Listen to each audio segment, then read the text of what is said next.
সুবোধ সরকারের লেখা বেলুন। আমি একটি কোনায় দাঁড়িয়ে দেখছিলাম দুটি ছেলে গেরুয়া বসন পরে মন্দিরের সিঁড়ি মুছছিল। এত মন দিয়ে আমি কাউকে সিঁড়ি মুছতে দেখিনি, এত ভালোবাসা দিয়ে আমি কাউকে ধুলো তুলতে দেখিনি। সিঁড়ি নয়, যেন জননীর ত্বক থেকে ধুলো তুলছিল।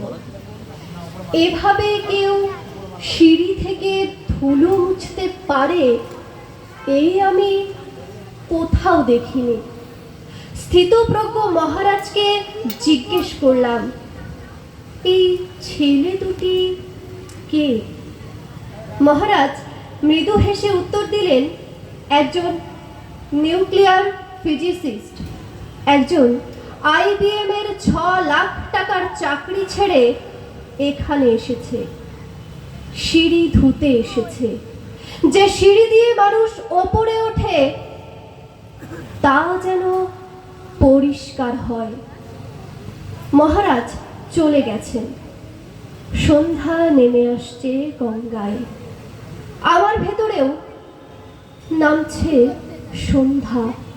পৃথিবীতে এত সিঁড়ি, সিঁড়িতে সিঁড়িতে এত দাগ, এত ক্রোধ, এত অপমান। আরতি শুরুর আগে মনে হলো, যে সিঁড়ি মুছতে পারে না সে কোনো দিন মানুষের চোখের জল মুছতে পারে না। ধন্যবাদ।